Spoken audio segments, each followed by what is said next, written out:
Elle m'appelle, elle dit, maman, je me sens pas bien. Je me suis rendu compte qu'en réalité, ma fille n'était pas malade, mais j'ai commis une erreur qui, à force d'être triste, ça a créé des palpitations. La tristesse est une émotion humaine naturelle qui est engendrée par un coup dur et qui se caractérise par des pensées pessimistes. Elle a un état passager, bénin, mais qui peut s'avérer dangereux lorsqu'il perdure. Vous êtes un parent d'ado et aujourd'hui nous recevons sur notre plateau une maman qui nous partage son histoire et celle de sa fille sur la tristesse. Bienvenue.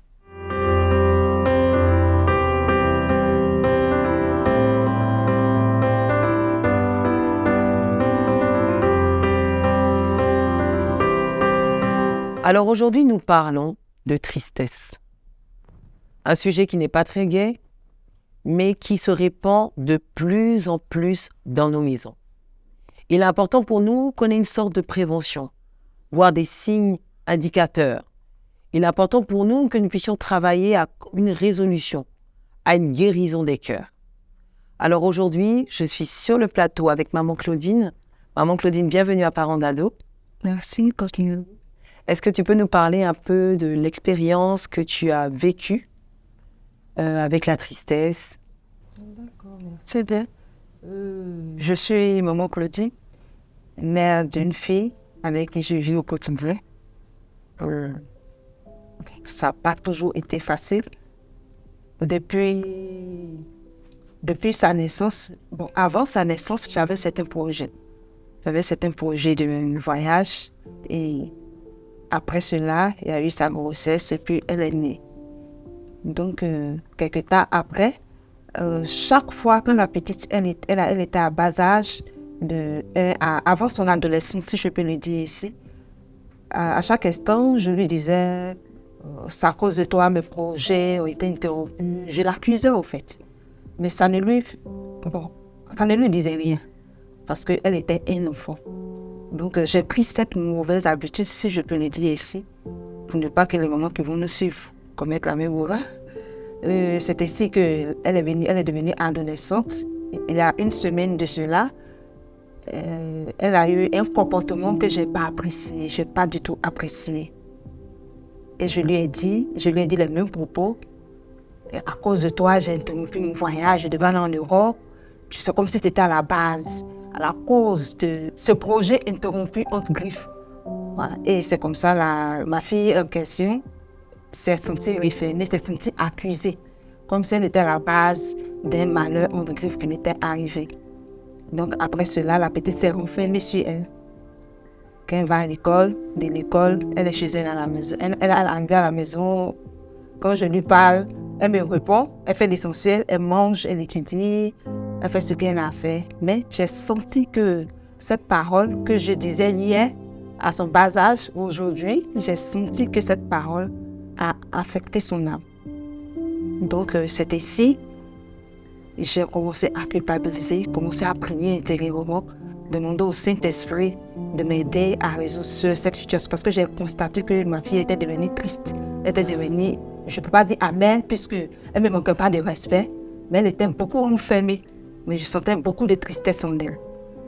Donc, j'ai commencé à prier, jusqu'à même il est arrivé une fois où je l'ai envoyée à la boutique et elle n'a pas pu faire la course. Elle est revenue tout essoufflée.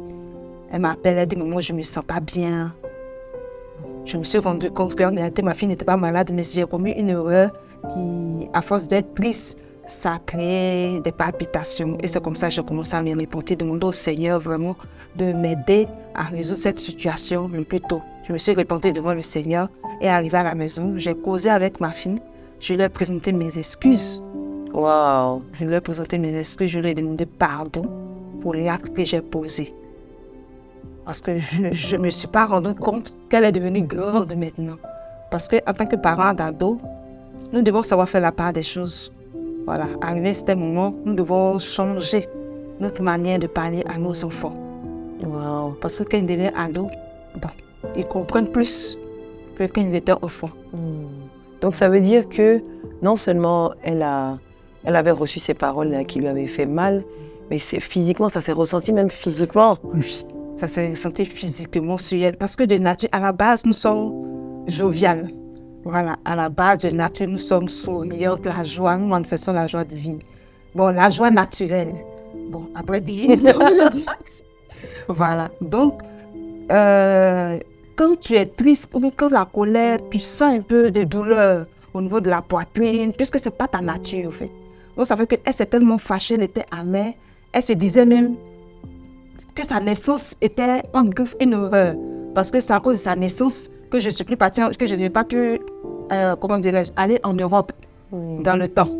Donc, c'est comme si elle culpabilisait un peu. Elle culpabilisait. Et ma fille en a souffert en une journée. Je n'ai pas laissé la nuit tomber dessus. Je suis allée vers elle. Au moins, lui présenter mes excuses. Et quand je lui ai présenté mes excuses, quand j'ai touché ce point, elle a commencé à pleurer. Elle a commencé à pleurer. Elle a dit, effectivement, maman, j'ai eu mal. J'ai eu mal. Je lui ai présenté. Je ne savais même pas que tu allais avoir mal. Parce que ce sont des paroles que je disais quand tu étais enfant. Mais aujourd'hui, ça t'a touché. Je me réponds. Je ne vais plus prononcer ce genre de paroles. Tu es une bénédiction pour moi. Tu es ma bénédiction. Je t'aime beaucoup. Et sache que quel que soit ce que je fais, c'est par amour. Et puis, désormais, ne prends même pas en cœur tout ce que je pourrais dire. Parce que sache que je te porte dans mon cœur. Tu es ma bénédiction, tu es la prunelle de mes yeux. Elle était contente. Waouh, ça, c'est une attitude que on n'a pas souvent, nous les parents. Hein. Avoir cette humilité de dire je suis désolée. Waouh. Je suis désolée, c'est un mot qui peut changer beaucoup de choses, mais qu'on a souvent beaucoup de mal à dire. En Afrique, on nous dit qu'un parent a toujours raison. Donc même quand il fait mal, il a toujours raison. Donc c'est pas évident et vraiment je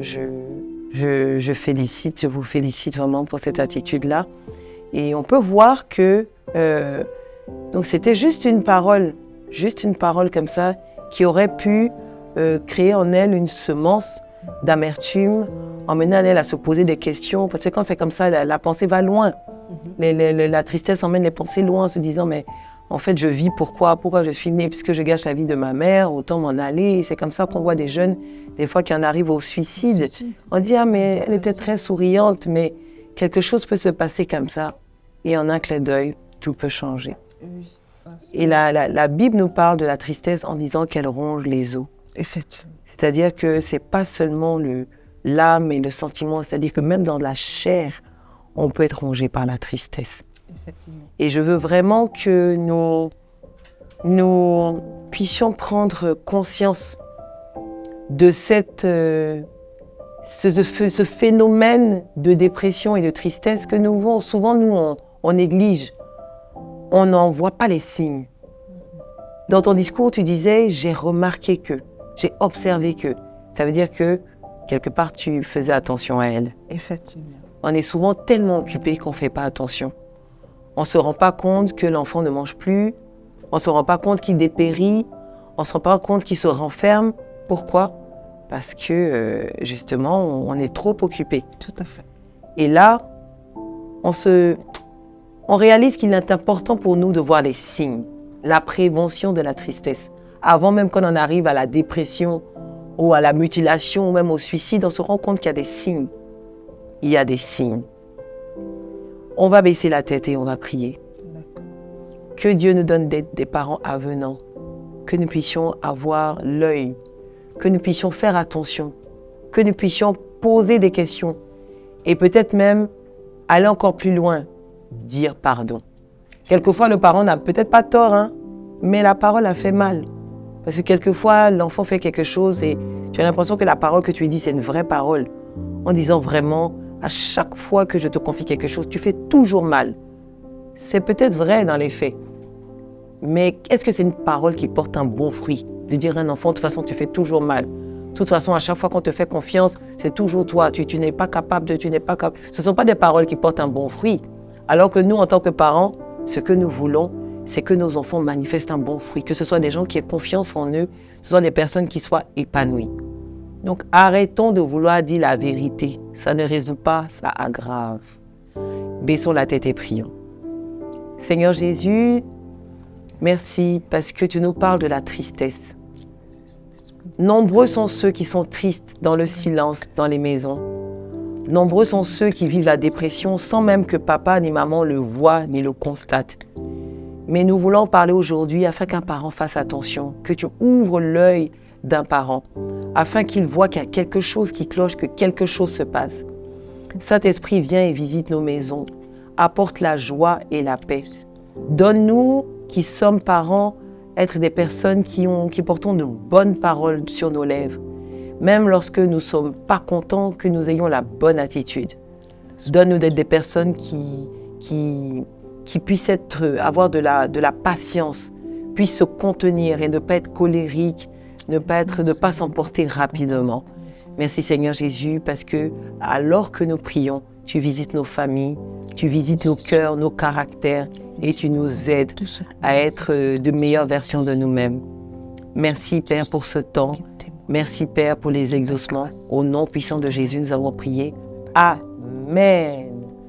Si tu sais que toi aussi, tu as vécu ces situations où tu as vu la tristesse, mais tu ne sais pas quoi faire, parce que souvent on voit, mais on ne sait pas trop quoi faire, on ne sait pas quoi dire, tu peux nous écrire, tu peux nous en parler.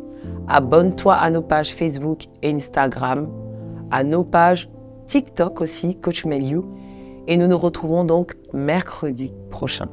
À bientôt.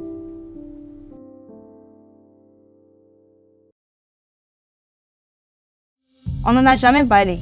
Voilà.